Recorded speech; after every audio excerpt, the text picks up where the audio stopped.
जब हनुमान ने भगवान राम के दिए हुए कार्य को मानने से इनकार कर दिया। राज्याभिषेक समारोह के बाद हनुमान उदास थे। वह बंद आंखों से भगवान राम का ध्यान करते हुए कोने में बैठ गए। उनकी आंखों से लगातार आंसू बह रहे थे। सीता ने देखा और भगवान राम को इसके बारे में सूचित किया। राम ने हनुमान के पास जाकर कहा, मैं तुम्हारी भक्ति और भक्ति के बदले में तुम्हें कुछ नहीं दे सकता। केवल एक चीज़ जो मैं कर सकता हूँ वह आपको अपने साथ वैकुंठ ले जाना। हनुमान ने पूछा, क्या आप वैकुंठ में मेरे साथ रहोगे? जिस पर भगवान राम ने उत्तर दिया, हाँ, लेकिन राम के रूप में नहीं बल्कि भगवान महाविष्णु के रूप में। हनुमान ने उत्तर दिया, मैं उस स्थान पर नहीं जाऊंगा जहाँ भगवान राम मौजूद नहीं है। मैं अयोध्या में ही रहूंगा और भगवान राम का ध्यान करता रहूंगा। दूसरे पॉइंट, जब राम ने हनुमान को मौत की सजा सुनाई। राम द्वारा राजा के रूप में अपने पिता का स्थान लेने के बाद नारद राज्य में सामंजस्य नहीं बना सके, इसलिए उन्होंने हनुमान और राम के बीच छल द्वारा मतभेद पैदा करने की कोशिश की। जब ऋषि दरबार में उपस्थित हुए तो नारद ने हनुमान को विश्वामित्र को छोड़कर सभी ऋषियों का अभिवादन करने के लिए कहा, क्योंकि वह जन्म से ऋषि नहीं थे। इस तरह विश्वामित्र और अन्य ऋषि क्रोधित हो गए।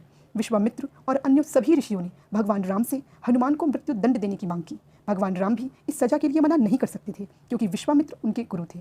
राम ने हनुमान पर तीर चलाने का आदेश दिया। उन्होंने हनुमान पर तीर चलाने का आदेश दिया, लेकिन कोई भी बाण हनुमान को नुकसान नहीं पहुंचा सकता था। भगवान राम ने तब अपने सबसे शक्तिशाली हथियार ब्रह्मास्त्र का इस्तेमाल किया, लेकिन वह भी हनुमान के आगे विफल हो गया। क्या आप जानते हैं ऐसा क्यों हुआ? क्योंकि हनुमान भगवान राम के नाम का जाप करते रहे। नारद को अपनी गलती का एहसास हुआ और उन्होंने विश्वामित्र से यह सब रोकने की विनती की। तीसरा पॉइंट, रावण के 10 शीशों के पीछे की कहानी। रावण भगवान शिव का भक्त था। शिक्षा प्राप्त करने के बाद रावण ने भगवान शिव को प्रसन्न करने के लिए एक गहन तपस्या की। भगवान शिव को प्रसन्न करने के लिए रावण ने अपने सिर को भी काट दिया। हर बार जब उसने अपना सिर काट लिया तो यह वापस बढ़ गया, जिससे वह अपनी तपस्या जारी रखने में सक्षम हो गया। रावण की इस तपस्या ने शिव को प्रसन्न कर दिया और उन्होंने उसे 10 सिर दिए और इस तरह वह पृथ्वी पर सबसे शक्तिशाली प्राणियों में से एक बन गया। रावण के 10 सिर 4 वेद और 6 शास्त्रों का संकेत देते हैं, जिसमें रावण को महारत हासिल थी। या बच्चों के लिए महान महाकाव्य रामायण के बारे में जानने के लिए सबसे अच्छी रामायण कहानियाँ हो सकती हैं। चौथा पॉइंट, भगवान राम की मृत्यु। भगवान राम के लिए मृत्यु लोक छोड़ना संभव नहीं था, क्योंकि हनुमान यम को राम की प्राण लेने की अनुमति नहीं देते। हनुमान का ध्यान हटाने के लिए राम ने एक दरार के माध्यम से अपनी अंगूठी गिरा दी और हनुमान को उसके लाने के लिए कह दिया। हनुमान ने खुद को एक छोटे से आकार में कम कर लिया और केवल सर्प की भूमि में खुद को खोजने के लिए दरार में प्रवेश किया। उन्होंने नागलोक के राजा वासुकी से अंगूठी मांगी।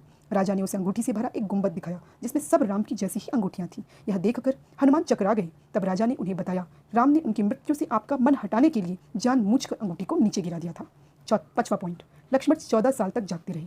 उर्मिला लक्ष्मण की पत्नी थी। वह वनवास के लिए प्रस्थान कर रहे थे, तब उनका साथ देने के लिए तैयार थी, लेकिन लक्ष्मण ने उन्हें घर पर रहने के लिए मनाया, क्योंकि वह राम और सीता को सभी खतरों से बचाना चाहते थे। इसलिए उन्होंने नींद की देवी निद्रा से संपर्क किया और उसे अगले 14 वर्षों तक निद्रा नहीं लेना चाहने की बात कही।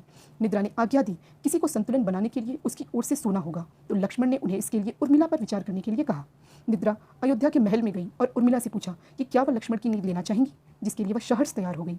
राम के राज्याभिषेक के दिन तक उर्मिला 14 साल तक सोती रही। यदि उर्मिला ने मदद नहीं की होती तो लक्ष्मण कभी भी मेघनाद का वध नहीं कर पाते, जिसे यह वरदान प्राप्त था कि केवल गुडाकेश, जो कोई वर्षों तक सोया ना हो, ही उसे मार सकता है। यह बच्चों के लिए रामायण की सर्वश्रेष्ठ कहानियों में से एक हो सकती है। 6वां पॉइंट, कुंभकर्ण की नींद की कहानी।